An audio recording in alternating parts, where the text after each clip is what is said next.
मी आमंत्रित करतो आपले सर्वांचे लाडके आमदार धनंजयजी मुंडे साहेब।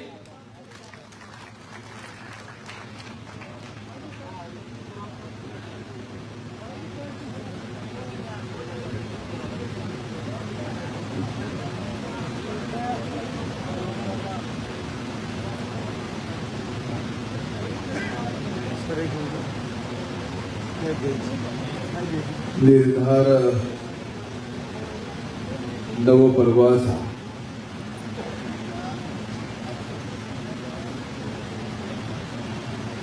परभणी जिल्ह्यातील राष्ट्रवादी काँग्रेस पक्षाच्या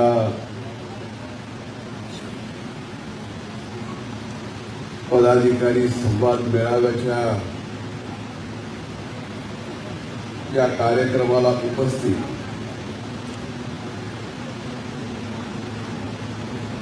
राष्ट्रवादी काँग्रेस पक्षाचे राज्याचे अध्यक्ष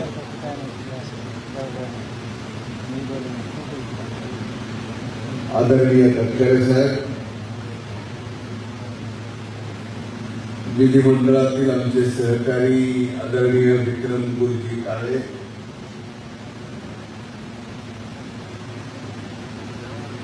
माझे सख्खे शेजारी आणि लहान बंधू विधिमंडळातील माझे सहकारी राजेश भैया विटेकर,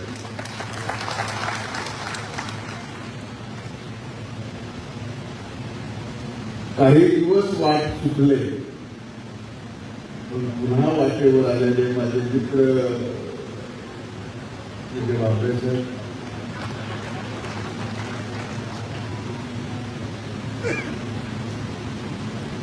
माननीय खासदार आनंदजी परांजपे सर,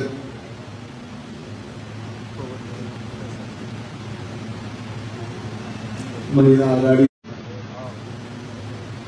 स्वरूपालीताई चाकणकर,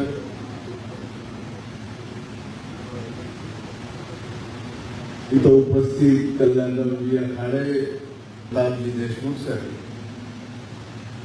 भावनाताई नकाते, नंदाताई राठोड, अक्षय देशमुख, रोहन सामादे, कृष्णा काठारे, चंद्रकांतजी राठोड, किरणजी तळेकर, दीपक वारकरी, दादासाहेबजी टेंसे, जाकीर लाला, व्यासपीठावर उपस्थित राष्ट्रवादी काँग्रेस पक्षाच्या सर्व विविध आघाडीचे सन्माननीय पदाधिकारी आणि आजच्या या मेळाव्याला उपस्थित परभणी जिल्ह्यातील माझ्या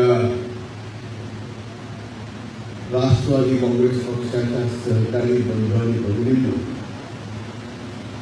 आणि इथे उपस्थित माझ्या प्रिय पत्रकार मित्रांनो,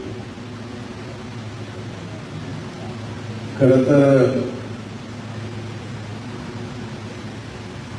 मी बोलायचं नको म्हणत होतो कारण आणखीनही जसं भाषण करायला पाहिजे तसं बोलायला येत नाही.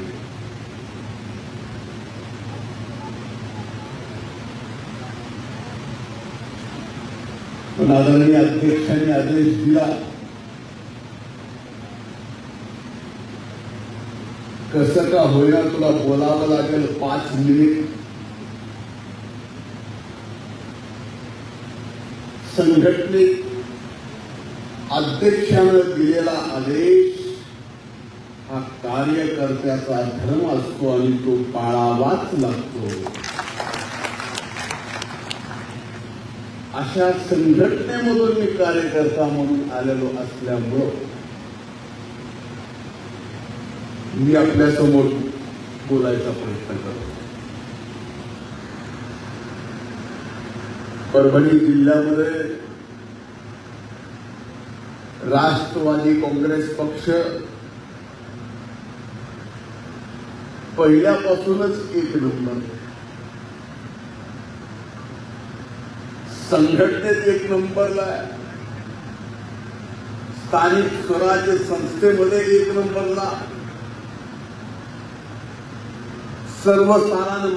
साधारण मतदारांमध्ये 1 नंबरला, मध्ये थोडं कमी जास्त झालं असेल, पण आजच्या या मेळाव्यात आपल्या सर्वांच्या उपस्थितीत आपल्या नजरेत पाहिल्यानंतर नक्कीच लक्षात येतं की पुन्हा हा परभणी जिल्हा संपूर्णपणानं नंबर 1 राष्ट्रवादी काँग्रेस पक्षाचा राहील हा विश्वास या निमित्तानं नक्कीच आपल्याकडे पाहिल्यावर लक्षात येते.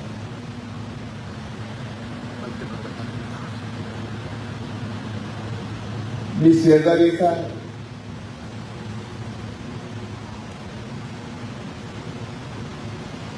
परभणीत जे चालतं ते बिडाला माहीत असतं, बिडात जे चालतं ते परभणीला माहीत असतं. नदीची कॉर्नर आहे.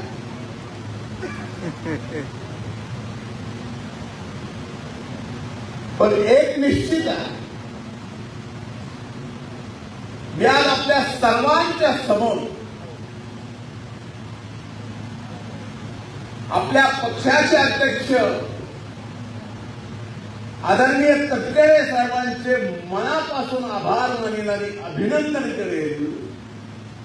यासाठी नाही की त्यांचा 10 तारखेला वाढदिवस, यासाठी नाही की त्यांच्या नेतृत्वाखाली राष्ट्रवादी काँग्रेस पक्ष विधानसभेमध्ये भरघोस यश मिळवलं, यासाठी मी अभिनंदन करतोय की काही महिने होऊन गेले विधानसभेच्या निवडणुकीला त्या राष्ट्रवादी काँग्रेस पक्षाला भरघोस यश मिळालं. आपल्या पक्षाचे राष्ट्रीय अध्यक्ष दादा पुन्हा राज्याचे उपमुख्यमंत्री झाले. एकीकडे एवढं मोठं यश आलं असताना पुन्हा म्हणून जिल्हाभर फिरायची, कार्यकर्त्याची संवाद साधायची काही गरज नाही. असे काही पक्ष आहेत, पण आपल्या समोर एक आदर्श अध्यक्ष 6 महिने झाले निवडणुकीला पुन्हा कार्यकर्त्यांशी, आपल्या सहकाऱ्यांशी संवाद साधण्यासाठी प्रत्येक जिल्ह्यात महाराष्ट्रात येत आहे. 6 महिन्यात कुठल्याही पक्षाचा, सत्तामध्ये असणाऱ्या, सत्तेत नसणाऱ्या कुठल्याही अध्यक्षाचा दौरा झाला. आज तो दौरा याचसाठी होता, पुन्हा आपण सत्तेत आलो. राजन भैया आम्ही आमदार झालो. महानगरपालिकेमध्ये नगरसेवक म्हणून ज्यांना जायचं आहे, राष्ट्रवादी काँग्रेस पक्षाचे अनेक जण माझे सहकारी, ज्यांना पंचायत समितीत जायचंय, जिल्हा परिषदेमध्ये जायचंय, नगरपालिकेत जायचंय, नगरपंचायतीत जायचंय, त्या सर्वांसाठी विश्वास द्यायला अध्यक्ष साहेबांनी राष्ट्रवादी काँग्रेस पक्ष इथं आलाय की घाबरू नका. तुम्ही जेवढ्या ताकदीनं आमदार केला आणि खासदार केला, राष्ट्रवादी काँग्रेस पक्षासाठी लढलात, तेवढ्याच ताकदीनं तुमच्या येणाऱ्या जिल्हा परिषद, पंचायत समिती, महानगरपालिका, नगरपालिका, नगरपंचायत या निवडणुकीत पक्ष सुद्धा तेवढ्याच ताकदीनं लढेल. तुम्ही खचायचं नाही आणि लढायचं भैया. आणि पुन्हा एकदा परभणी जगात जर्मनी, राष्ट्रवादी नंबर 1 परभणी.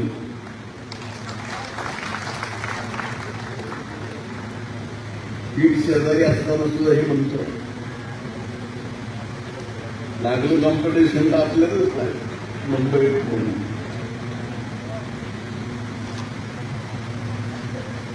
पण आनंदाची एवढीच एक गोष्ट की हा आधार देणार, उद्याच्या लढाईला शुभेच्छा देणार, आज स्वतः अध्यक्ष साहेब इथं दौरा काढतायत म्हणून मी त्यांच्या मनापासून आभार मानतो, त्यांच्या अभिनंदन. मला बोलायला संधी दिली त्याबद्दल अध्यक्ष साहेबांचे आभार मानतो आणि एवढा शब्द देतो की तुमच्या निवडणुकीच्या अगोदर पुन्हा खणखणी तुम्हाला जसं पाहिजे तसं ठासून बोलण्याची तयारी घेऊन तुमच्या समोर येणार, एवढं चांगलं व्यवस्थित करून येईल. खूप खूप धन्यवाद. जय हिंद, जय महाराष्ट्र, जय राष्ट्रवादी.